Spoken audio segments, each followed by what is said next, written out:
toda la actividad parlamentaria de la Cámara de Diputados. La cobertura del tratamiento político de leyes, la opinión de los protagonistas, el día a día de los diputados y diputadas de la Nación.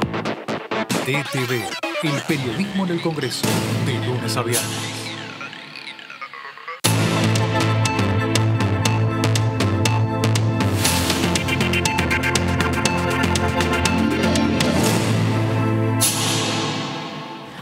¿Cómo les va? Bienvenidos a DTV, el periodismo en el Congreso. Muy buenas tardes. Hola, Pato, ¿qué tal? Hola, Melina, ¿cómo te va? Buenas tardes, con mucha información, jornada de viernes, con números complicados, estimada Fleiderman, y con declaraciones hace un rato de Axel Kicillof diciendo, cuidado que estamos en un muy mal momento en la Argentina y el mundo. Le copió los modos docentes al presidente de la Nación, dijo que recordó que él había sido profesor universitario de matemática. Sí. Bueno, no sé si universitario, pero que había enseñado matemática. Fue docente en la UBA, y que entonces explicó cómo se comporta de manera geométrica la pandemia. Viste que va como de un enfermo va contagiando. Digamos que él tiene, viste, uno siempre habla de acuerdo a los resultados. Él tiene un dato a favor y enseguida estamos con Lavero que nos está mirando. Obvio. Pero el tema a favor de Kicillof es que él siempre fue muy cuidadoso y alertaba sobre posibles consecuencias. Cuando otros eran muy optimistas, él maneja una provincia con mucha pobreza, con 1.800 barrios de emergencia y decía, cuidado que si esto crece, bueno, esto está creciendo, porque estamos en 6.000 casos diarios de contagio, es muy preocupante, la mayoría en la provincia, así que me parece que Kicillof fue el que mejor anticipó que esto se podía complicar. Y ahora está viendo que efectivamente llegó a un punto muy difícil para la provincia. Sí, el peor momento de la pandemia fue el título que arrojó en una conferencia de prensa. Vamos a saludar ya mismo a Vero Benaim, que está desde su casa todavía, pero que ya se une a nuestro equipo de trabajo. ¿Cómo andás, Vero? Buenas tardes. Hola, chicos. Acá estoy. Bienvenidos a mi casa, Pato, Meli. Bueno, ¿a dónde estás? Mostranos un poco. Diría Pato, mostranos, nena. Bueno, mi casa no es muy grande. Estaríamos como en lo que es el comedor, que acá tengo todo montado, lo que es la computadora, el equipo de trabajo. Así que bueno, armamos acá para poder salir. Les quiero contar que a casi mis 35 años descubrí lo que son los otolitos. Así que tengan cuidado, exactamente, tengan cuidado porque les puede causar esta sensación de vértigo que bueno, tuve estos días, por eso no pude ir, pero ya espero que el lunes poder reincorporarme y aprovecho este espacio de presentación para poder agradecerle tanto a los directivos del canal, también al equipo de producción del programa, a ustedes y tanto a Mariano Espesapia como a Caro Ramos, dos colegas y amigos que me estuvieron reemplazando. Que te estuvieron reemplazando, Morocha, que te extrañamos estos días y bueno, ante la posibilidad de que te cayeras a lo Carmen Barbieri acá en el estudio, preferimos que te quedes en tu casa. ¿Se acuerdan todos de eso? O también o tiré un viejardo ahí. No, por supuesto. No, se acuerdan. No, me acuerdo. Sí. Está bien, muy bien. Sí. Bueno, recuperándote, un saludo. Todos los días le mandamos un saludo a tu mamá y a tu papá. Quiero que sepas, te deben haber avisado. ¿Por qué? Sí, porque ellos siguen mirando. Y Perfecto. ojo, yo los estuve mirando acá, porque yo soy fan de este programa Muy también. bien. No solo formo. Lo bien que haces. Bueno, Vero, ¿vos con qué venís hoy ahí desde tu casa? ¿Con qué información? Bueno, hoy tenemos también trabajo de comisiones. Estuvo reunida la comisión bicameral de lo que respecta a la Defensoría de Niños, Niñas y Adolescentes. Esta bicameral, conformada por senadores y diputados, tuvieron la presencia de justamente la defensora de este cargo, Marisa Graham, estuvo hablando, pero también Marisa Graham va a estar en la comisión que nos va a continuar a nosotros a partir de las 15 horas, que es la comisión de familia que preside la diputada Rosana Reyes, así que vamos a estar hablando un poco también de este informe que brindó Marisa Graham y vamos a estar contando el recorrido que hizo Marisa Graham para poder cubrir este cargo que desde el 2005 estaba vacante, casi 15 años sin una defensora de niños, niñas y adolescentes en nuestro país, que definitivamente había sido una deuda del Congreso de la Nación, pero que en febrero de este año, con la sanción de la Cámara de Senadores, Marisa Graham, pudo ocupar este cargo. 15 años sin que los niños tuviesen su representación Bueno, a nivel nacional. El defensor del pueblo de la nación, desde que se fue Mondino, no hay defensor del pueblo de la nación, deben ir más o menos 10 u 11 años. Pero ¿y entonces? Y porque tiene que ver ¿Y con cómo que... subsanas esos huecos? Y es muy complicado, es como con el procurador, ¿viste? ¿Por qué te cuesta tanto encontrar a la reemplazante de la doctora Gils Carbó, por ejemplo? Porque vos necesitas 2/3 del cuerpo, necesitas que haya un nombre de consenso entre hoy Juntos por el Cambio y el Frente de Todos. Eso es muy, muy complicado. Necesitas el 75% de los votos. Entonces, encontrar a alguien, hombre o mujer, que reúne esas condiciones y decimos, apoyamos a este, es muy difícil. Sí. Muy difícil. Bueno, y también nosotros vamos a tener el gusto de poder hablar con ella y conocer cuál es el aporte que hizo en la reunión anterior y la que nos va a continuar. Vamos a arrancar el programa como todos los días. Vero, vos ahí todo el tiempo quedate y participás y interactuamos entre los tres, porque si no, con Pato nos vamos a quedar, pero musculosos de remar solos. Así que contamos con vos ahí en todo momento. Hablamos de coronavirus, de estas cifras que, bueno, ya se viene diciendo, da la sensación, ahora te voy a consultar a vos, Vero, cuál es tu impresión, pero ayer, Pato, nosotros charlábamos que da la sensación que la etapa que le sigue es una etapa más restrictiva, porque los casos vienen dando cuenta que, bueno, estamos en un momento, yo no sé si es el pico o no es el pico, pero en un momento de mucha velocidad de contagio. Mucha velocidad de contagio, y hay dos lugares muy sensibles en la capital federal, que son hospitales públicos. Hoy hablaba con gente de ATE denunciando que hay en algún hospital de la Ciudad de Buenos Aires 40 casos, en otro lugar 90 casos. Esto es todo el personal sanitario, algunos son enfermeros, enfermeras, médicos, auxiliares, pero hay mucho contagio y además mucho contagio, atención, en cadenas de supermercados. Cadenas de supermercados grandes, hay en varios casos, hay como mucho reclamo gremial porque hubo protocolos que se cumplieron poco y nada y se han multiplicado los casos. Así que bueno, lo que decíamos, la capital está complicada, también está complicado todo lo que es AMBA. Con un dato, si querés, que es un pequeño alivio, está la situación de mucha gente joven, digo 25 a 35, 40 años, que la enorme mayoría, puedes tener algún caso aislado, la enorme mayoría sobrelleva el COVID estas 2 semanas con bastante tranquilidad, con las consecuencias, repito, para la mayoría, no para todos, de una gripe. ¿Se entiende? Sí, Esa persona no te ocupa camas de terapia intensiva, entonces el contagio en ese sector no es tan grave. Cuando obviamente llegas al rango de más de 75 años es realmente peligroso. ¿Vero? Sí, no, básicamente, la verdad que sí, hay y sobre todo lo que yo estaba notando es un momento de mucha angustia, ¿no? Por todo lo que trae esta situación de mayor restricción, de mayor temor, ¿no? A poder contagiarse, todo lo que tiene que ver con llevar el día a día de la vida que dejó de ser una normalidad ya hace varios meses, y que hay un principio de incertidumbre muy grande en todas las personas, ¿no? Porque todavía no podemos ver la luz al final, ¿no? De cuándo esto va a poder finalizar. Ayer escuchaba que hay ya algunos lugares donde las camas están totalmente ocupadas, al menos en la capital federal, y esto también genera incertidumbre. Lo que pude yo visualizar en este tiempo, y sobre todo bueno, con esta situación que me ha dado personalmente, es que el sistema de salud al menos viene funcionando en otras cuestiones, lo he podido comprobar, pero que también pude hablar con algunos médicos y sobre todo con quienes están, los que la primera línea, podríamos decir, que son quienes trabajan en ambulancias, enfermeros, médicos clínicos que salen, digamos, de guardia. Me decían que pasa que hay mucha gente también que tiene miedo a contagiarse o no sabe o conoce si las disciplinas el resto de las disciplinas están funcionando y no se atreve a hacer consultas por otro tipo de patologías que también son muy graves.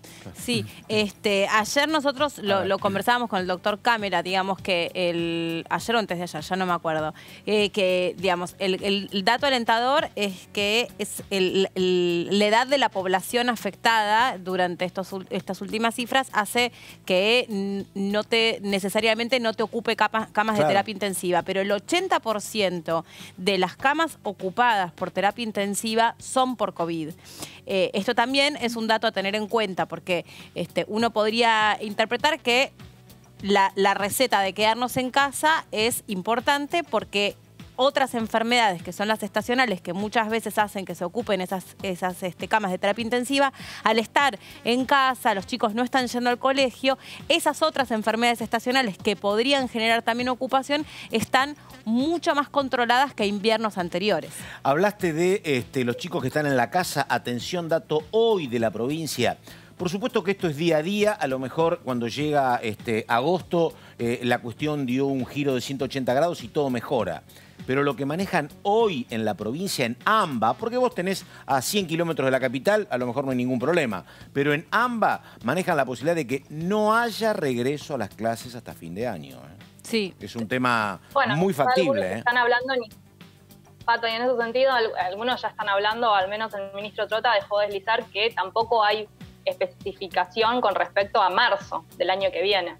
Claro, y hablábamos ayer de los ciclos lectivos, ¿no? Como seguramente, Vero, Pato, se vayan a amalgamar en términos que ya se dijo que lo más importante de este año era atender la cuestión sanitaria y psicológica de los chicos, emocional, y la cuestión académica. De hecho, los directores de todas las escuelas tienen esa indicación. A los chicos no se los califica, no importa qué contenidos en términos académicos quedan durante este año incorporados o no. En tal caso, se amalgaman con ciclos lectivos desde el año próximo y seguramente sea un ciclo, lo voy a decir de una manera vulgar, perdido en esos términos. Pero bueno, a donde habrán puesto mucho esfuerzo y a donde va a dar un giro por completo a la institución escuela. Vos lo dijiste, pero digo, a ver, los tuyos, tus hijos, digo, ¿extrañan la escuela o son los que no extrañan? ¿O están cómodos? No, ¿qué edad tienen? Perdón, ¿qué edad tienen? 10 y 8. 10. Sí, y 8. No, 18 no. 10, 1 y 8 años la otra. Bueno, fui madre muy joven. ¿No extrañan? No, pero sí se sienten que naturalmente tampoco es una dinámica que les resulta totalmente fácil de llevar adelante. La dinámica de estar aprendiendo o incluso exponiendo los conocimientos a través de la tecnología, como está Vero ahí. Bueno, tal vez para nosotros es una cuestión que es absolutamente, nos es natural esto de hablarle un teléfono. Claro. Después te voy a preguntar si sabes, si descubriste cuál es el micrófono, el teléfono, por supuesto. Pero para Pato es experto. Hagan un curso con Pato Méndez. No, es youtuber. Está dando unos webinars. Yo después los recomiendo, no, olvídate. Pero bueno, sí, es una situación que es absolutamente atípica, difícil. Y por momentos es como, la sensación es que estoy cómodo acá donde estoy, no quiero volver, pero al mismo tiempo es un sacrificio y es un esfuerzo todos los días tener esa tentación de la cama cerca, entender los juguetes que te distraen y al mismo tiempo estás tratando de asistir a una clase que no es en la escuela, es dentro de tu propia casa. Es complejo para los padres. ¿Qué, Vero? Sí.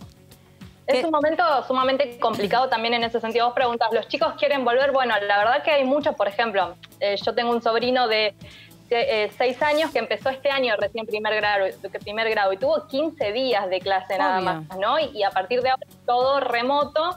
Y en ese sentido, la verdad que él no le preocupa si va a la escuela físicamente o no, depende de las edades, ¿no? Pero también lo que notaba con esta situación tiene que ver con la conectividad en distintos lugares. Tuve la posibilidad de ir hablando con colegas de distintas provincias y algunos me comentaban y me decían, mira, acá hay algunos chicos que tienen clases, pero por Zoom, pero bueno, la maestra les pone día viernes y se queda tildado, y es muy difícil también, ¿no? Como avanzar con esa educación, con problemas de conectividad, y bueno, donde se complica muchísimo también la situación presencial y personal de poder compartir con esos chicos o los grupos que están dividiendo por 4 o 5 alumnos. Sí, es algunos terminan más rápido, otros terminan más lento. Es un tema que también preocupa porque obviamente la educación como la conocíamos no está teniendo nada que ver con la actual, con lo que estamos viviendo hoy. Y seguramente es un cambio para largo tiempo. Vamos a repasar como todos los días el informe que daba más temprano el Ministerio de Salud. Casos confirmados en la jornada de ayer. El total de casos confirmados en el país es de 148.027, 13 de los cuales son en nuestras Islas Malvinas. El promedio de casos en los últimos 7 días, estamos en 4.749 casos al día y la tasa de incidencia que estamos observando es de 326 casos cada 100.000 habitantes. 37 años la mediana de edad y el 7,4% de los casos confirmados son trabajadores de la salud. 2.722 personas fallecidas por coronavirus en el país, la tasa de letalidad se mantiene en el 1,8% y la tasa de mortalidad específica por coronavirus es de 59,5 personas por cada millón de habitantes. La edad mediana de mortalidad se mantiene en los 75 años. El porcentaje de ocupación de las camas de terapia intensiva por patología COVID y no COVID actualmente es del 55,4% a nivel nacional y 64% de las camas en el área metropolitana de Buenos Aires. Repasando los parámetros, repasando los indicadores de los nuevos casos, 6.127, 91% casi son del AMBA, y cuando vemos el promedio de casos confirmados en los últimos 7 días, el número es de 4.749 por día, para tener una mirada en perspectiva no solamente día por día en función de los casos que se van notificando, el promedio de los casos confirmados en los últimos 7 días por día es de 4.749. Las camas de terapia intensiva con coronavirus confirmado, con personas con diagnóstico de coronavirus, es de 913, 87,5 en la ciudad de Buenos Aires y en la provincia de Buenos Aires. Ocupación de las camas, 55,4 total país, 64% provincia y ciudad de Buenos Aires, a expensas en este momento de mayor tensión de la ciudad de Buenos Aires y a expensas dentro del subsector privado en la ciudad de Buenos Aires, con la letalidad estable. La cantidad de fallecidos sobre las personas que han sido confirmadas con coronavirus es de 1,8%. Tenemos a la provincia de Jujuy, a la provincia de Córdoba, que han confirmado un número importante de casos en el día de ayer. La provincia de Chaco está estabilizándose en un número estable en relación a lo que es los nuevos confirmados, igual que lo que estamos viendo en la provincia de Neuquén, en la provincia de Río Negro, trabajando fuertemente en el control hace ya varias semanas.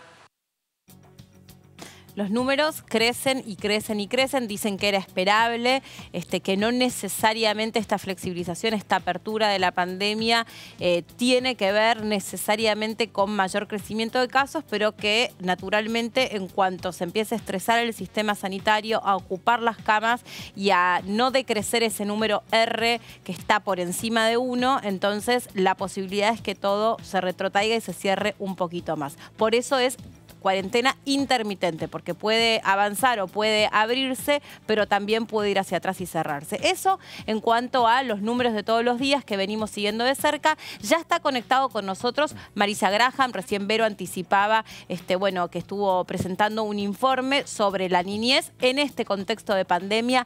Marisa se convirtió en la defensora de los derechos de niños, niñas y adolescentes en febrero, después de 14 años que ese cargo no era ocupado por nadie. ¿Cómo le va? Muchas gracias por atendernos en este ratito a la tarde. Bueno, creo que tengo una dificultad en el audio para poder recibirla, para poder escucharla. Se la veía muy bien, probablemente tenga que ver con que está muteada o tiene algún comando ahí. ¿Ahora me escuchás? Ay, perfecto, ahí la tenemos. Ahí está. ¿Cómo andan? Ah, perdón. No, por favor. No, ustedes estaban con otros temas, yo estaba escuchándolos, no quería poner mi micrófono. Está muy bien. Gajes de esta era, de esta época, donde uno se mutea y se desmutea. Sí. Pero acá estamos para desmutearnos, para hablar. Así que, Marisa, primero quería hacer una pregunta, digamos, muy general. ¿Por qué tardó 14 años en designarse un rol tan importante, un espacio tan importante para que alguien defienda los derechos de los niños, niñas y adolescentes en nuestro país? A ver, es una contestación complicada, voy a tratar de hacerla corta. Primero, la República Argentina, con la sanción de la 26.061, despliega una institucionalidad que era inédita antes, digamos, no existía antes. Se crea la Secretaría de Niñez, y se deroga por fin el Consejo de los Derechos el Consejo del Menor o de los Niños, ¿no? Ese fue un salto cualitativo en la institucionalidad de protección de derechos de niños, niñas y adolescentes y de políticas públicas. Se crea el Consejo Federal, se lanza el Plan Nacional de Acción y es como que fue en etapas y se extiende a nivel a nivel territorial todo lo que se llama el sistema de protección. Es decir, todas las provincias, incluida por supuesto la Ciudad Autónoma de Buenos Aires, que lo tiene de previo como otras provincias también, inician todo un proceso del armado de sus propias leyes de protección, de la cual se hace un acompañamiento muy importante, y también de cuáles son los organismos que tienen que constituirse a partir de esa ley. Entonces, lo que va quedando es como, si pensamos en una estructura piramidal, lo que está arriba. Esa es una explicación de más o menos que yo podría dar de los primeros años. Sí. Después, damos a partir de la sanción de la 26.061. La otra explicación es que me excede y que presumo, y la comparto con ustedes, es una infidencia, también que hay vacancias en otros lugares, como el Defensor del Pueblo, claro, que había y otros organismos. El procurador de la Corte, el reemplazante de la doctora Gil Carbó, claro. Exactamente, claro. Bueno, también la procuración, es decir, que cada vez que aparecía el tema de la Defensoría de Derechos de los Niños, se cruzaba con alguna otra cosa. Eso también fue cierto en algún momento. Hasta que, bueno, y además por la observación general número 2 del Comité de Seguimiento de los Derechos de los Niños de Naciones Unidas, dice que este cargo tiene que ser concursado. Entonces, ese concurso tardó 2 añitos. Wow. Así que, bueno, ese más o menos le explica. Muy bien. Y a modo de resumen, ¿cuáles son las funciones que respectan a una defensora de niños? Bueno, a ver, es una buena pregunta porque hay mucha confusión sobre la figura. La Defensoría de los Derechos de los Niños, como hay muchas organizaciones que se llaman así, claro, judiciales, del Ministerio Público, de los sistemas de protección, esta defensora o defensor, en este caso defensora de derechos de niños, niñas y adolescentes, es una institución pública independiente de derechos humanos. Es como el ombudsman de los niños, o como el defensor del pueblo, pero de los niños, niñas y adolescentes, de una franja etaria. Entonces, no... Sí, perdóname. No, y dije, fue interjección. Era para hacerle alguna especie de evolución sin interrumpirla, sin embargo le interrumpí, sin querer. No, disculpame, yo no te veo, entonces me cuesta, como no los veo. Claro. Bueno, y otra cosa que les quería aclarar es que entonces, en tanto esa función de un organismo independiente, autónomo, autárquico, ¿por qué es autónomo, autárquico, independiente, pluralista y profundamente federal en nuestro caso?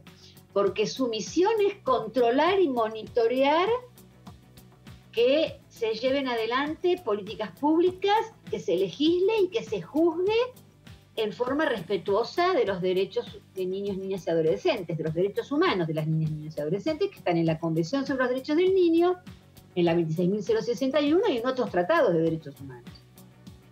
Entonces, es importante saber que nosotros somos un organismo público, pero que no somos parte de ningún gobierno, ni nacional, ni provincial, ni local. Es un organismo independiente, que controla y monitorea, pero por el otro lado también tiene la facultad y la función de acompañar y dar opinión a los gobiernos. Eso dice concretamente los criterios de París para este tipo de instituciones de derechos humanos.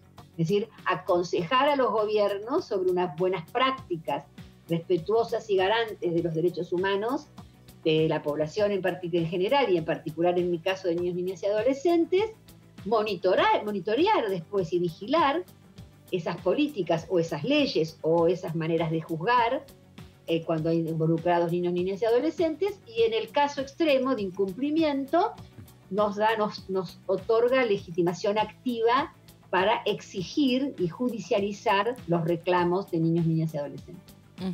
¿Pato? No, bueno. Bueno. Pregunta. Vero. Vero, dale. Dale, Vero. Sí. Estamos con una compañera que está desde su casa, por eso por ahí puede estar apenitas desprolijo, pero le va a preguntar nuestra compañera Vero Benaim. Muy bien. Marisa, ¿qué tal? Buenas tardes. Hoy observaba la reunión bicameral, tu participación, tu exposición, y antes de que asumas en la Defensoría había 3 problemas fundamentales a resolver en cuanto a la niñez, y uno tenía que ver con la alimentación, tenía que ver también con la explotación del trabajo infantil y con lo que respecta a la deserción escolar. Esto obviamente mutó después del 20 y pico de marzo, cuando, nos absorbió el tema de la pandemia. ¿En qué medidas están trabajando a partir de toda esta situación y cómo quedan esas cuestiones para resolver? A ver, no, lo que nosotros hacemos es, lo que nosotros hacemos obligadas y obligados por la situación que se nos impone, ¿no? La manera de no estar atravesados por la situación nacional y la situación global, dramática situación, diría yo, ¿no? Recién estaba escuchando cómo hablaban ustedes de los números, y bueno, ¿no? Estamos en un problema grave a nivel mundial. Y esto afecta particularmente a niños y adolescentes, aunque por suerte esta no es una peste que, como las otras que hubo en la historia de la humanidad, lo primero que morían eran los bebés, y las bebés, por suerte, porque por suerte esta vez no afecta a esa población. Niños, pero hay niños contagiados, y hay niños con temor a que fallezcan sus abuelos o sus papás, es decir, que los involucra directamente. Ahora, nosotros teníamos, lo que vos escuchaste hoy, una larga agenda y un plan de trabajo que nosotros lo armamos en 2018. Nadie tenía la más mínima idea de que no pensábamos, no conocíamos el coronavirus, por suerte. Después, cuando apenas asumimos, yo juro en el Senado el 28, el 1 de marzo empezamos a trabajar, pero ya veníamos trabajando, ya teníamos la estructura más o menos armada, ya teníamos diseñado un plan de trabajo con una priorización de temas, porque lo que yo dije allí es que en ese momento los temas iban desde de los castigos corporales en áreas de la educación, ¿no? Cuando el papá le pega el chirlo al nene sin advertir, o la mamá, sin advertir que eso es violencia también, hasta la trata de personas. Entonces traté de decir, que pasaba por muchos temas, el tema de vulneración de derechos de niños, niñas y adolescentes. Ahora, empezamos cada vez, a medida que iba pasando el tiempo, empezamos a focalizar cada vez más en cómo algunos déficits estructurales que veníamos arrastrando de hace mucho tiempo, empezaban ahora a cruzarse además con el impacto económico, social, etcétera, del coronavirus y del aislamiento, ¿no? Claro. Entonces, ya veníamos con un 50% de chicos bajo la línea de pobreza, y todo indica que cuando salgamos de esta pandemia, que ojalá salgamos lo más rápido posible, que se termine lo más rápido posible, todo indica que ese número de pobres entre niños y adolescentes va a aumentar. Sí. Entonces, nosotros focalizamos en 3 ejes, ahora en un documento que le presentamos al jefe de gabinete, Santiago Cafiero. 3 temas que nos parecen que son los más afectados por esta situación. Uno es el tema de cómo hacemos que vuelvan a la escuela los chicos y chicas que por temas de conectividad y otras desigualdades, no solo el tema de la conectividad, quedaron afuera, ya hoy se fueron, de la secundaria sobre todo.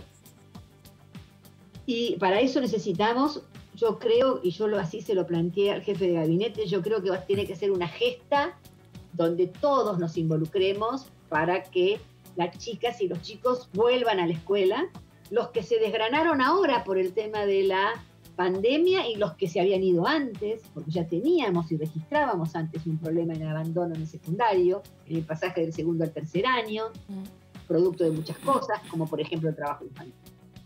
Ese es un tema. El otro tema es inicial, es asegurar sala de 4 y sala de 5, que son obligatorios, y la demanda insatisfecha de sala de 3 y primera infancia, y el tema del cuidado para que las mamás y los papás o las personas que están al cuidado de los niños puedan trabajar o estudiar o conciliar la vida laboral, etcétera, con la vida familiar y el cuidado de niños, niñas y adolescentes con perspectiva de género. Eso es por la parte de educación. El otro tema es el tema de la seguridad alimentaria, que se ve también afectada, tiene que ver con la escuela, porque la mayoría de los niños en la República Argentina, muchos de ellos, pero una gran mayoría, tienen alguna ingesta en la escuela. Claro. Y que los comedores escolares estén cerrados genera un problema. Entonces ahí tenemos el problema de el hambre, en concreto, en algunos casos, y en la mayoría de los casos la malnutrición, que se manifiesta en el sobrepeso y la obesidad, que trae consecuencias de la salud, afecta la salud de niñas, niños y adolescentes. Entonces ahí, cómo nosotros seguimos impulsando y diciéndole al gobierno nacional que siga aumentando la OH, aumentando en cobertura, que se despenalicen las condicionalidades de la asignación universal, que nosotros registramos como una excelente política pública, que se amplíe la cobertura por embarazo, por asignación por el embarazo, y además, ¿cómo hacer para que el AIFE, por ejemplo, el ingreso familiar de emergencia, se sostenga durante un tiempo hasta que las familias puedan salir adelante, todos las y los argentinos podamos salir adelante? Marisa. Y sí. No, una consulta. Buenas tardes. ¿Qué tiene que ver con esto, Marisa? Yo te estoy escuchando con mucha atención. Sí. Y mi pregunta es una pregunta cultural, si se quiere, porque obviamente me parece que la enorme mayoría de la sociedad entiende, en la Argentina por lo menos, que un niño o un adolescente es un sujeto que tiene derechos. Pero hay un porcentaje que no sé si es grande o no, por eso, que considera a los hijos como su propiedad. Digo, esa cuestión cultural, ¿es un tema complicado? ¿Es un tema minoritario? ¿Cómo lo viven desde adentro ustedes? No es un tema minoritario, y una de las funciones de la Defensoría, claro, de una Defensoría de Derechos Humanos de Niñas, Niñas y Adolescentes, es justamente sensibilizar y educar a la población en el mundo adulto, en este caso, a aceptar, claro, a niños, niñas y adolescentes como ciudadanos. Por más que sea mi hijo o mi, claro, hija, ¿no? Claro, exactamente. Algunos dicen, bueno, hay que dejar de decir mi hija. Bueno, uno dice mi hija o mi hijo desde el amor. Sí. Y va a ser difícil cambiar eso, cómo nos vamos a referir a nuestros chicos y chicas.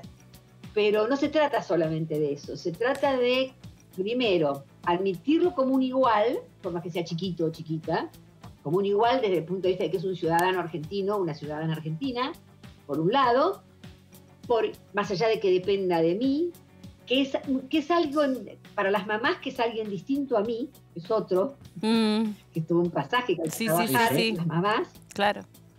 ¿No? Que no es mi brazo, ni el objeto que más amo en la vida, sino que es un sujeto. Es un sujeto, y claro. Por el otro lado, estos gemelas, que además que es un sujeto, ahora, y es un sujeto que no es de mi propiedad. Claro. Marisa, sé que te había quedado ahí un tercer punto que le habías presentado al jefe de gabinete, porque habías hablado del retorno escolar, de la seguridad alimentaria, o sea, la cuestión de la otra pandemia, que es la pandemia del hambre, y te había quedado un tercer eje, no sé si lo querés mencionar como para que no quede ahí perdido, y te quiero hacer una pregunta. Sí.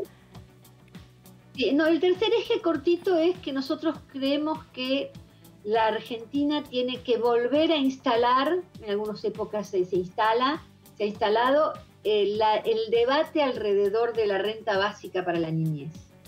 Ajá. Y asegurarnos de un piso mínimo que asegure a niños, niñas y adolescentes que ninguno puede estar por debajo de la línea de la pobreza extrema. Sí. Argentina no tiene más allá de la crisis en la que estábamos, agudizada en los últimos tiempos, más la pandemia, nos pasa de todo.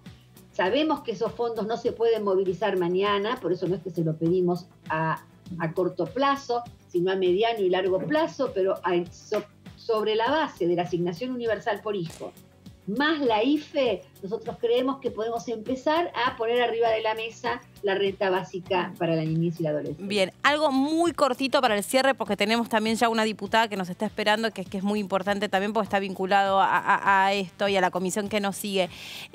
Hace algunos años, con la modificación del Código Civil, se incorporó este derecho a que los niños sean escuchados. Y en el contexto de esta pandemia se cuestionó mucho cuánto estábamos escuchando a nuestros chicos respecto de las necesidades de poder salir, de poder recrearse, de poder estar con otros. ¿Por qué todavía crees que cuesta tanto escucharlos? ¿Por qué subestimamos tanto los reclamos o las miradas que pueden tener los niños sobre distintos aspectos? Algunos muy dolorosos, muy difíciles, y otros que simplemente es cambiar un poquito el chip, ¿no? Es entender que a pesar de que son chiquitos, son sujetos y pueden tener una mirada distinta a la nuestra respecto de lo que necesitan. Bueno, ahí son dos cosas, yo dividiría la pregunta, porque si me lo decís en el contexto de la pandemia, yo creo que hay que ajustarse mucho a lo que digan los gobiernos nacional, provincial, de la Ciudad Autónoma de Buenos Aires en relación a este punto. Nosotros como Defensoría apoyamos todo aquello que cuide la salud y la vida de los ciudadanos en general y de los niños, niñas y adolescentes en particular, que también se enferman, también se contagian, en muy menor medida por suerte, pero también se contagian, y además temen como decía antes, por la muerte de sus abuelos, sus seres queridos, de los abuelitos. Entonces, y tampoco es que haya habido en ningún momento, te diría yo, un clamor popular de los niños, niñas y adolescentes para salir. Ajá. ¿Por qué digo esto? Porque los chicos y las chicas, y lo digo porque los hemos escuchado, sí, lo que extrañan es ir a la escuela, encontrarse con sus compañeritos y compañeritas, ver a sus abuelas o abuelos o familiares significativos. Los adolescentes extrañan los amigos, las amigas, las novias, los novios. No, las salidas recreativas con mamá y papá, claro que fueron un desagote, pero fueron un desagote para la presión familiar. Pero la verdad que la niña sigue extrañando ir a la escuela y encontrarse con sus amiguitas y ir a abrazar a la maestra. Que vamos a ver cómo hacemos para que esto de la distancia en la escuela es bastante complicado, va a ser, ¿no? Como los chicos y las chicas se van a acostumbrar, porque si vos ves el ingreso, sobre todo de los más chiquitos, ¿no?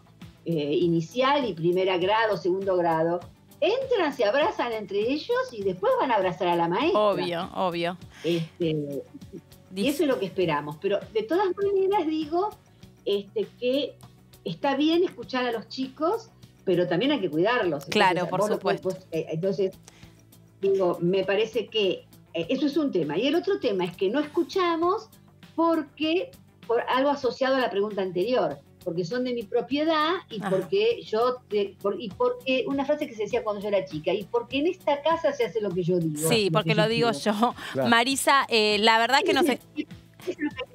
nos encantaría seguir hablando con usted, es muy interesante y además muy valioso el rol que le toca ocupar. La verdad que es triste en un punto que hayan pasado 14 años para que nadie se haya podido sentar en el lugar que le toca ocupar usted ahora. Así que, bueno, seguramente con el correr de los días volveremos a estar en contacto. Muchísimas gracias y vamos a seguir de cerca el informe que realice ahora a partir de las 15 horas en la comisión. Bueno, muchas gracias a ustedes. Que le vaya Chau, muy chau. bien, gracias, muy amable. Bueno, en un ratito la propia Marisa Graham, Vero, Pato, va a estar Sí. brindando un informe que entendemos que tiene que ver con de características similares, ¿no? Temazo cultural este que estábamos planteando, temazo, porque la verdad, ¿cómo haces para que vos no digas vos mi hijo o mi hija? Y hay otra cuestión, ¿no? Eso de que no es tu pertenencia, cuando tenemos una cuestión atávica que decís, es mi hijo. Y lo otro que plantea un enorme debate, porque esto recién empieza, vos que conocés y Vero que conoce cualquiera, acá digo, ¿cuál ha sido el principio de la independencia de la mujer, ¿no? Hace 40, 50 años. La mujer adquiere derechos y adquiere también otro rol a partir de la independencia económica. Cuando vos sos independiente económicamente, podés avanzar en otro sector. ¿Cómo haces con los chicos? Digo, ¿cómo haces para que el chico tenga ese espacio de independencia? Y se ha escuchado, y para cambiar la cabeza del padre o de la madre que le dice, vivís en mi casa, yo te pago la comida, sos casi como una parte que depende absolutamente de mí. ¿Cómo haces para, mientras haya dependencia económica, para que el chico tenga más derechos? Totalmente. Vos podés tener una cabeza grande, pero digo, ¿cómo haces para que esa cabeza sea común, no? Sí, es difícil, obvio. Vero. Me quedo con algo que lo había escuchado mientras Graham me estaba brindándole el informe de situación a los diputados y senadores de la bicameral y que lo dijo recién, y tiene que ver con este planteo del desafío de llegar a una renta universal, que lo relaciono también con el salario universal que propuso el Papa Francisco, el salario universal del que también se está hablando desde el gobierno de la Nación, ¿no? Esta renta universal de la que ya está hablando Marisa Graham para poder cubrir lo que es la seguridad alimentaria. Y en ese sentido, Graham va a tener una reunión también con la primera dama, con Fabiola Yáñez, también para hablar de lo que sucede con las personas en los primeros 1000 días, ¿no? Y poder llegar a una situación donde se puedan cubrir las primeras necesidades que lamentablemente en nuestro país la población no se están cubriendo. Y cada vez son más las personas que en los primeros 1000 días no tienen sus necesidades cubiertas. Está Roxana Reyes ya en comunicación telefónica con vía Skype, con nosotros. Roxana va a presidir la Comisión de Juventud y de Niñez ahora en unos minutos nada más. Perdón, Pato, que te interrumpiera. No, por favor. Pero te estaba esperando. ¿Cómo le va, Roxana? Gracias por recibirnos. Bien, ahí le escucho muy bajito. Yo no sé si es una cuestión de la diputada o si me pueden ayudar un poco con... ¿Ahí me escuchas mejor? Sí, mucho mejor. ¿Ahí me escuchas mejor? La verdad que sí, que mucho Perfecto. mejor. Bueno, recién estábamos conversando con la defensora, la nueva defensora de niños, niñas y adolescentes, y ella brindó algún resumen sobre el informe que le presentó al jefe de gabinete sobre necesidades de varios, muchos años de arrastre, bueno, y que en este contexto de pandemia, por supuesto que se intensifican. ¿Qué le quisieran transmitir ustedes a la defensora desde la comisión? Bueno, sin duda esta es la primera reunión que tenemos, el primer acercamiento, y tiene que ver con precisamente escucharnos y plantear una agenda que sea transversal y federal sobre el funcionamiento tanto de la Comisión de Familia, articulando con la Defensoría del Niño, como obviamente lo venimos planteando y pidiendo a través del Poder Ejecutivo, con el Poder Ejecutivo. Creo que el trabajo de familia y niñez debe ser un trabajo transversal y federal. Y te digo transversal porque no puede reconocer ningún tipo de banderas políticas, sino que todos tenemos que fijar una agenda, porque la niñez en estos 120 días de pandemia ha estado pidiendo una respuesta a muchas de las situaciones que se le han planteado, porque la niñez es víctima no solamente de la posibilidad de contagiarse, sino también, y el daño que esto le supone a la salud, sino también en su salud psicológica por el encierro, también en su educación y todo lo que tiene que ver también con nutrición y otras cuestiones como violencia y maltrato y abuso infantil.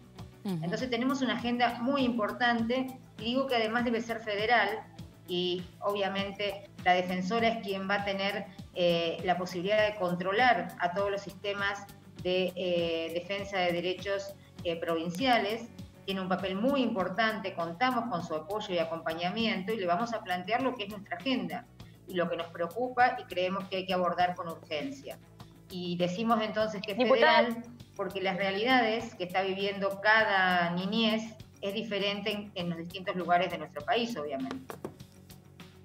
Diputada, ¿qué tal? Buenas tardes. Verónica Benaim la saluda. Hay una problemática que se está planteando y creo que lo ha hecho una diputada desde su espacio de Juntos por el Cambio y tiene que ver con la problemática que están atravesando los jardines maternales, la situación conflictiva que se está teniendo en ese lugar tan importante para lo que es la primera niñez. ¿Eso lo van a poder hablar? ¿Están trabajando en algún proyecto de ley? Sí. Tanto jardines maternales como la línea 102 son dos temas que tenemos entre las prioridades. Vos sabés que el tema de los jardines maternales hay un proyecto, es muy importante tratarlo porque tiene que ver con la protección desde los 45 días a los 3 años de una franja de la niñez que necesita que se mantenga esa actividad que hoy está tan golpeada por el efecto de la actividad cero motivo de la pandemia y del aislamiento.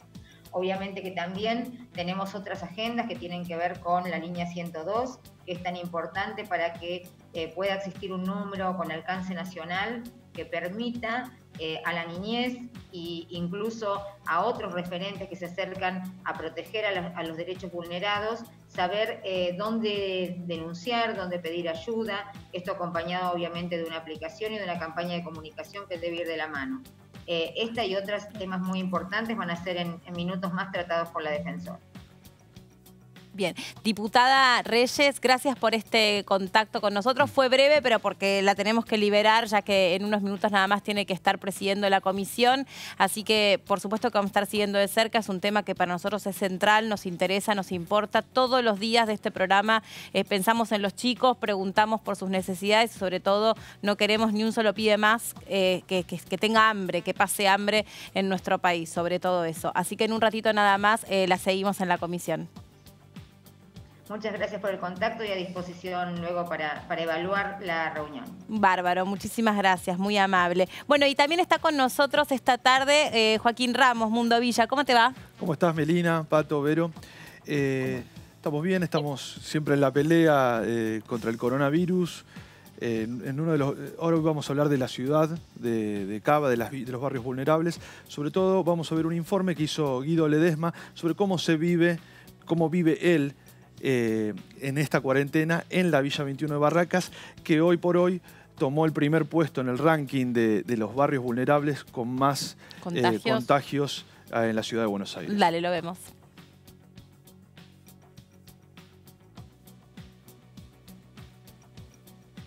Conmigo, recién me llamó Alan y me dijo que nada, que tiene que hacer un trabajo para la facultad, que está estudiando cine y si quería actuar.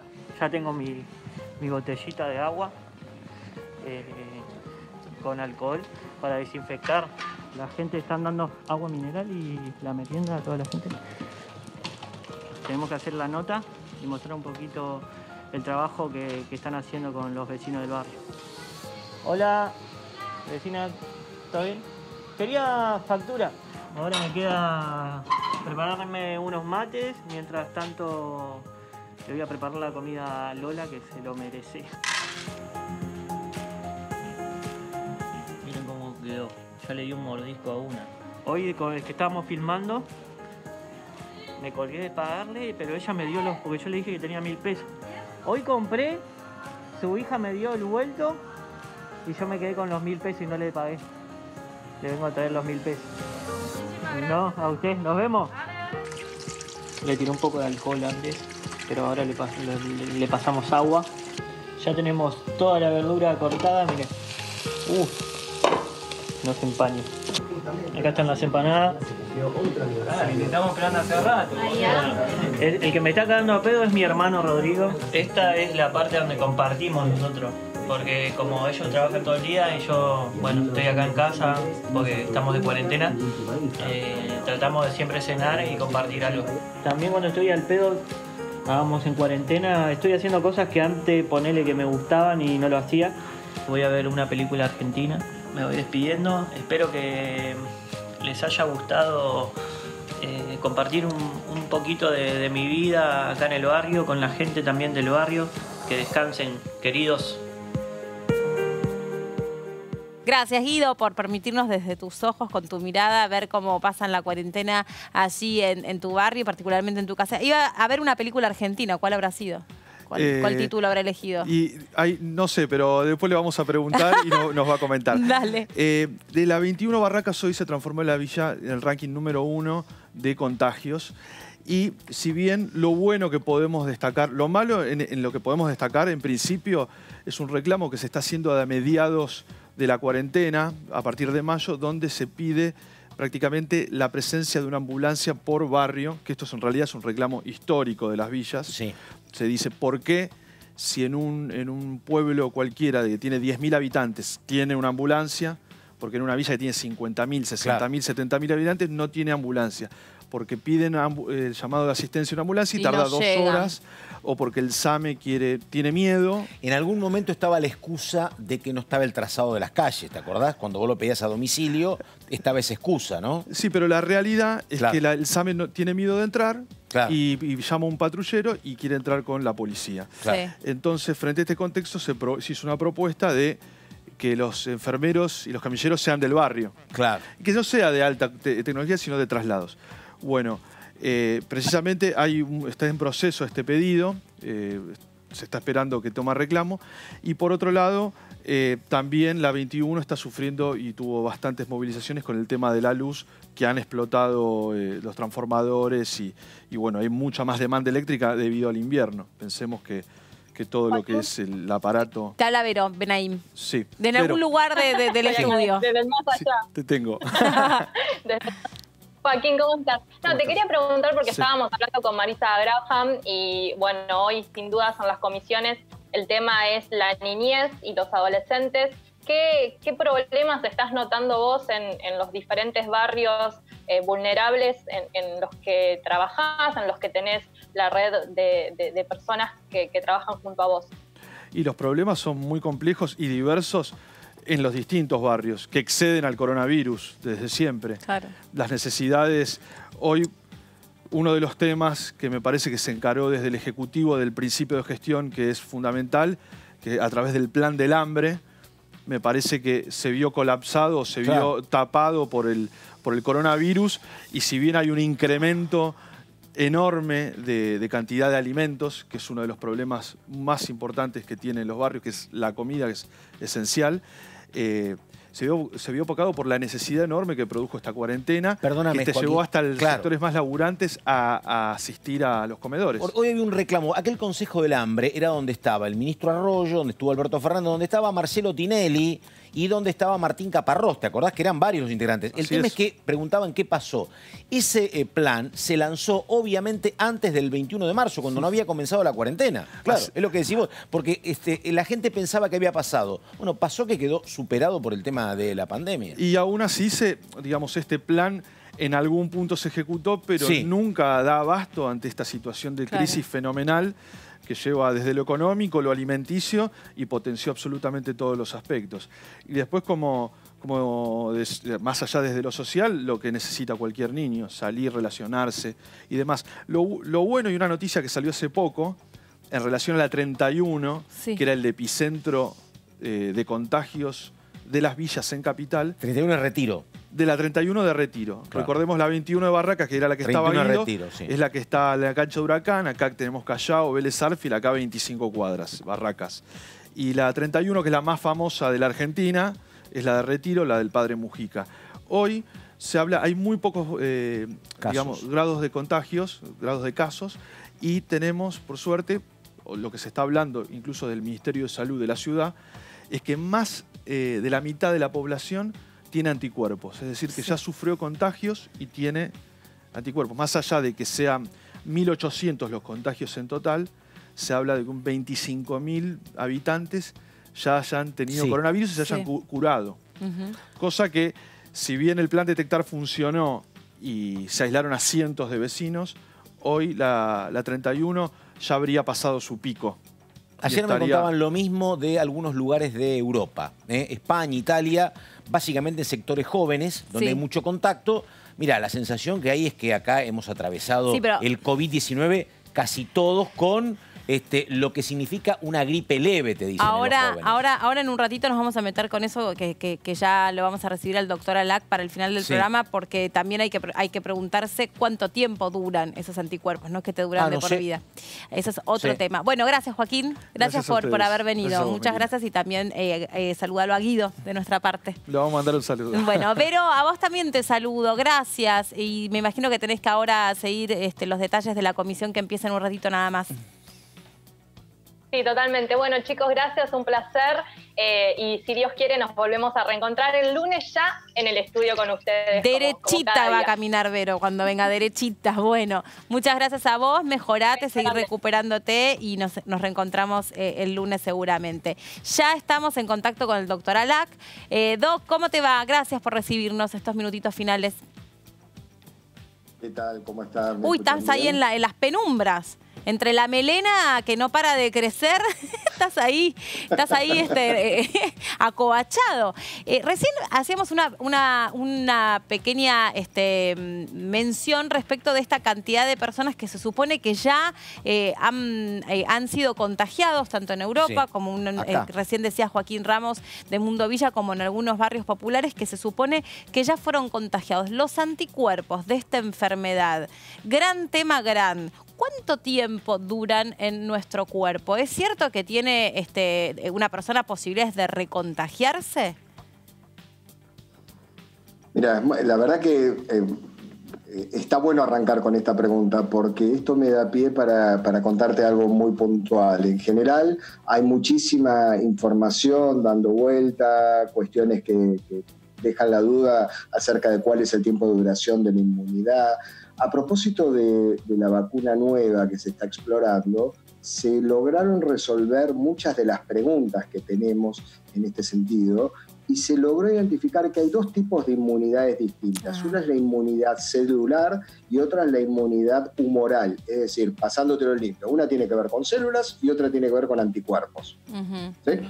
La que tiene que ver con anticuerpos es la que hace poco, vos viste que estuvimos conversando, que las inmunoglobulinas parecía que después de un tiempo desaparecían, pero las que se sostienen en el tiempo y las que te dan la inmunidad para que no se produzca una nueva infección es la celular.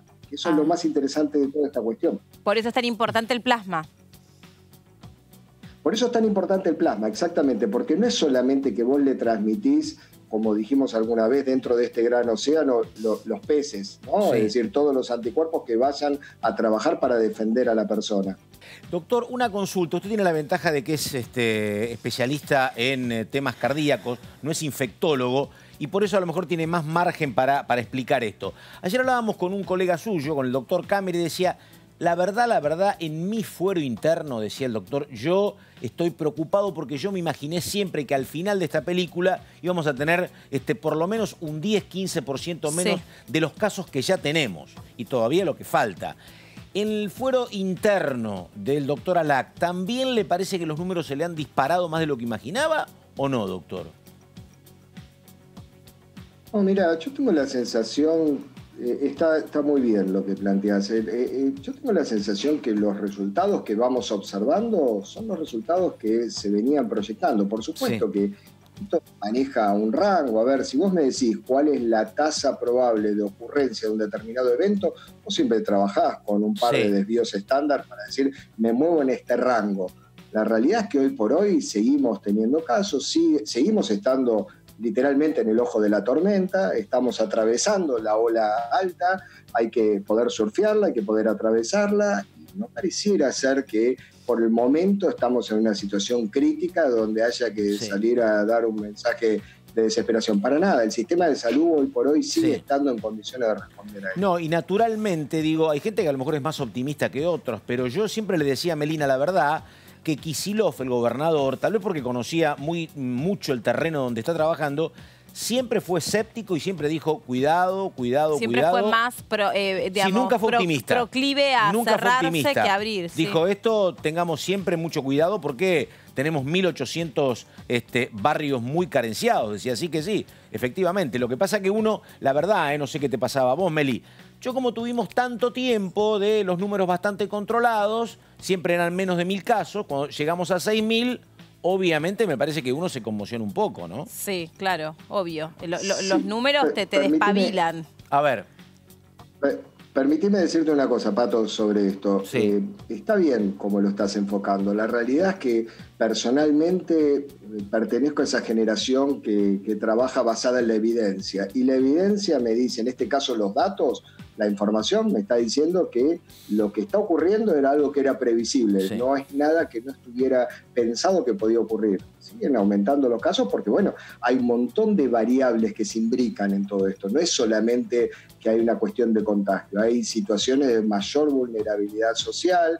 No te olvides que algo que decimos permanentemente, la idiosincrasia del latino es diferente, la idiosincrasia del argentino es particularmente diferente entre los latinos. Y tenemos que entender que las reglas están hechas para cumplirse, que la gente tiene que estar... yo desde el primer día de esta apertura que hubo hace unos días, notaba que por la calle había mucha gente que iba sin barbijo, sin tapaboca, casi como una norma.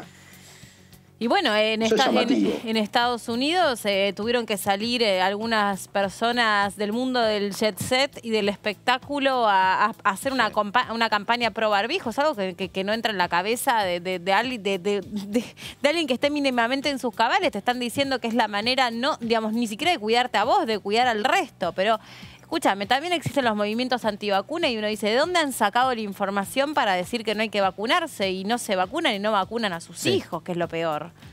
Sí, digamos, en la mitad de todo este lío yo no entraría de lleno en ese tema, pero ese es un temazo el que acabas de mencionar, Meli. Creo que ahora estamos todos desesperadamente esperando, y valga la redundancia, esperando la llegada de la vacuna. Hace unos días escuchábamos con mucha energía, con un contenido muy, muy positivo.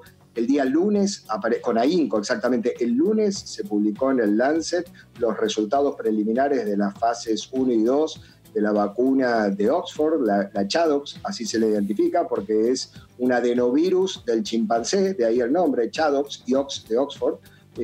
La realidad es que los resultados fueron muy auspiciosos. Sí. Y de nuevo, acá con 2 dosis, tomamos un poco la primera pregunta, con 2 dosis se logró la inmunidad completa. Lo que se logró es que la persona tenga anticuerpos, el 100% de los pacientes, cada rama tenía alrededor de 530, 540 pacientes. En el grupo que se recibieron ChAdOx, el 100% de los pacientes tuvieron protección. Marce, ayer Mariano Espesapria nos dijo que también aquí están haciendo algunas prácticas de vacunas, están haciendo algunos desarrollos, ¿no? En el laboratorio Pfizer, sí, los conoce, sí. Creo que trabajan mucho en el hospital militar, me parece. En el militar o en el naval, no me acuerdo, pero dijo eso él. Exactamente. Exactamente. Sí, a ver, ojo, hay, para que ustedes lo pongan en perspectiva, hay 150 vacunas en danza. Permíteme colar 150 vacunas en danza, de las cuales 3 están firmemente avanzadas. Digo, no es que de repente aparece ahora, como en algún momento alguien preguntó, bueno, ¿qué es lo que pasa que ahora de repente aparece la vacuna? No es que ahora aparece. Hace muchos años que se viene trabajando con la familia de coronavirus y ya se habían... vos calculás que por cada droga que se empiece a investigar, más o menos, saquen una cuenta, por cada 5.000 drogas que se investigan, una llega al mercado. Claro. Fíjate el tiempo, ¿no? Pasan 12 o 15 años de investigación hasta que una llega al mercado. Sí, no, ni que hablar. Claro. El dinero es justamente lo que da después el precio del fármaco que sale al mercado. Y ahora, ¿cuánto se invierte? Sí, y ahora yo justamente sobre esta publicación que mencionaste, la revista Lancet es una revista muy, muy reconocida, que en general cuando saca alguna información de estas tiene el suficiente respaldo como para que creamos que todo avanza bien en materia científica. De esta pandemia, de este coronavirus, de este COVID-19, ¿hace cuánto que la comunidad científica se venía abriendo el paraguas y diciendo que podía llegar y que podía tener estos efectos? ¿Y qué pasó? ¿Tanto se subestima la mirada de los científicos? Siendo que justamente hemos avanzado tanto en la humanidad que la ciencia se ha convertido en un vector principal sobre el cual nos movemos. Me hiciste un montón de preguntas en una. Me suele pasar en terapia también. Está muy bien, está muy bien. Espero que tu terapeuta te dé mejores respuestas que las mías. Yo lo que digo es, con respecto a tu primera afirmación, es cierto, Lancet es una publicación de primerísima línea, tiene lo que se llama un impacto educativo, un factor de impacto, se llama Impact Factor, justamente, que te dice qué nivel de reproducibilidad tiene lo que vos estás publicando en esa revista, y está en el tope de las revistas internacionales, tanto de Lancet como New England Journal of Medicine. Son revistas en las que no cabe duda. Pero cuidado, hace algunas semanas se publicó en The Lancet también que la hidroxicloroquina y la cloroquina producían un aumento de la mortalidad por encima del grupo control, que en este caso era el placebo, y decían que había una mortalidad de 16% en los que consumían esta droga versus los que no consumían hidroxicloroquina, más allá de los efectos cardiovasculares. Y eso, a la semana, salió otro artículo donde se decía, bueno, había defectos metodológicos en ese análisis, no es tan así. Digo, hay tanta confusión que siempre prefiero ser un poquitito más cauto. Pareciera que lo que se publicó el día lunes genera un gran estímulo. Vos me decís, ¿desde cuándo?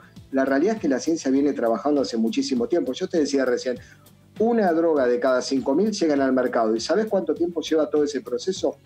12 a 15 años de investigación por cada fármaco. ¿Sí? Es decir, hay muchísimos tiempos, y lo que vos chequeas en esta primera fase, fases 1 y 2, más allá de la preclínica, que sería, no es ni 1 ni 2, es la preclínica, que es una fase que no entra en esto, que es la que se hace en animales. Cuando empiezan las fases 1 y 2 en grupos reducidos de pacientes, lo que vos evaluás es seguridad, y eso ya lo atravesó. Esta vacuna demostró ser segura. Ahora lo que hay que ver, pequeño detalle, es si es tan efectiva como se comprobó en estos pequeños grupos que es efectiva.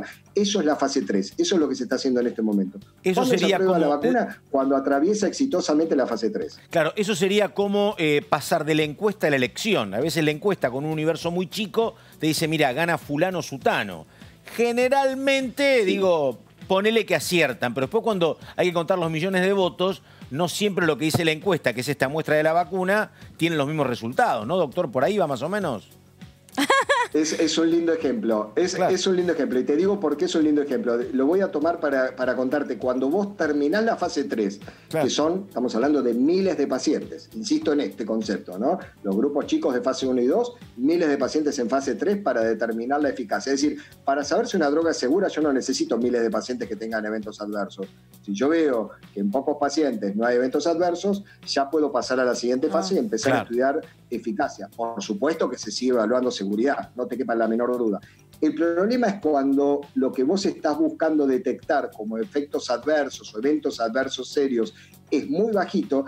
Eso recién se detecta en una fase 4, así se la llama, fase 4, que es cuando ya la droga se está comercializando. Y eso se llama farmacovigilancia. Eso lo hace la autoridad regulatoria, la ANMAT, junto con los profesionales que indicamos la medicación. Más que esta va a ser una vacuna. Medicación. Esta va a ser una vacuna que nos vamos a tener que dar los 6.500 millones de habitantes del planeta.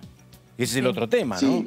Claro, que no era común esto. Tal cual. Claro, porque no siempre está demasiado claro qué cantidad vos tenés que vacunar, pero va a tener que ser una proporción muy alta. Y encima estamos hablando de 2 vacunas separadas por un mes, por lo menos esta que se acaba de publicar, ¿no? Y además, la última, y recorta, además estos virus son muy factibles de mutar.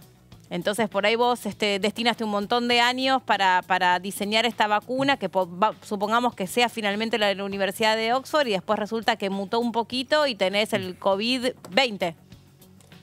No, pero entre comillas, vos ya tenés el know-how sobre esto. De hecho, si vos mirás cualquier vacuna, la antigripal, sí, tenés la matriz, exactamente. Si vos mirás la vacuna antigripal que se utiliza aquí en el hemisferio sur para el invierno, la que se está aplicando en este momento, te dice que son las cepas que se tienen que aplicar este año, pero no es la misma del año anterior. Es decir, la información que se genera en el hemisferio norte, invierno del hemisferio norte, es la que se toma para la fabricación para el invierno del hemisferio sur, y la que se va a tomar para el hemisferio norte a fin de año, cuando comience el invierno, es la que se está recabando en este momento, que por ejemplo el Malbrán identificó cuál es el virus de circulación local que se está teniendo aquí. Esa información se van brindando, nos vamos prestando la información de un hemisferio al otro. Entiendo. Bueno, muchas gracias, Marce, por este contacto con nosotros. Hasta cualquier otro momento. Un placer. Chau, que andes muy bien, gracias. Nos estamos viendo. En un ratito nada más Hasta luego, suerte igualmente. En un ratito nada más empieza esta comisión a las 15 horas, que también va a contar con la presencia de Graham, la doctora Graham, que es la nueva defensora de niños, niñas y adolescentes. Y aquí en comisión, bueno, se la va a escuchar básicamente, eso es lo que nos decía la Presidente. ¿Te parece que repasemos cómo se fue flexibilizando esta cuarentena aquí en la ciudad de Buenos Aires para saber qué es lo que empieza a estar habilitado a partir de mañana? A ver, está en placas resumido. Mañana es sábado, muchachos. Mudanzas. Por si andabas medio desorientado y no te habías dado cuenta, ¿te querés mudar? Podés. Si querés, podés. Después, fíjate a dónde te vas. Pero mudadora vas a tener. Y va a haber mudanzas porque se recuperó un poquito el mercado inmobiliario. Venía muerto en abril, mayo mejoró un poquito. Sí, mucha gente que necesitaba dinero efectivo ya y empezó a vender y por supuesto activó un poquito. ¿Y tenemos más placas o esta era la única? Te pregunto a ti. El lunes, ahí estamos, 27 salidas recreativas con menores. Ya a partir del lunes podés salir con los chicos toda la semana, inclusive sábado y domingo, sin distinción de documento, de 10 de la mañana a 18 horas. Esto está muy bueno, hay que ver después en cada caso si después quieren o no quieren. Los abogados también van a poder estar atendiendo en sus distintos estudios. Y galerías de arte, ¿tenés ganas de ver algún cuadro? Tengo, por supuesto, compro. ¿Cuál es la galería de arte? ¿Te gustan las galerías de arte? Mira, sí, había una muy emblemática a la cual iba porque me gustaba el sitio, que es Florida 1000. Hay una muy buena en Florida 1000, en el subsuelo. Así que bueno, y después en la zona del Bajo Porteño hay varias, así que sí, me gusta andar por ahí. Perfecto, muy bien, para conocer algunos detalles. ¿Qué va a pasar el miércoles? Peluquerías, vamos todavía. Mira, tengo el pelo todo, parece que me lo comió un pájaro carpintero. Depilación, manicurí, pedicuría, también es muy, muy útil, sobre todo si empiezas a correr, porque viste, necesitas hacerte unas recuperaciones ahí en los pies.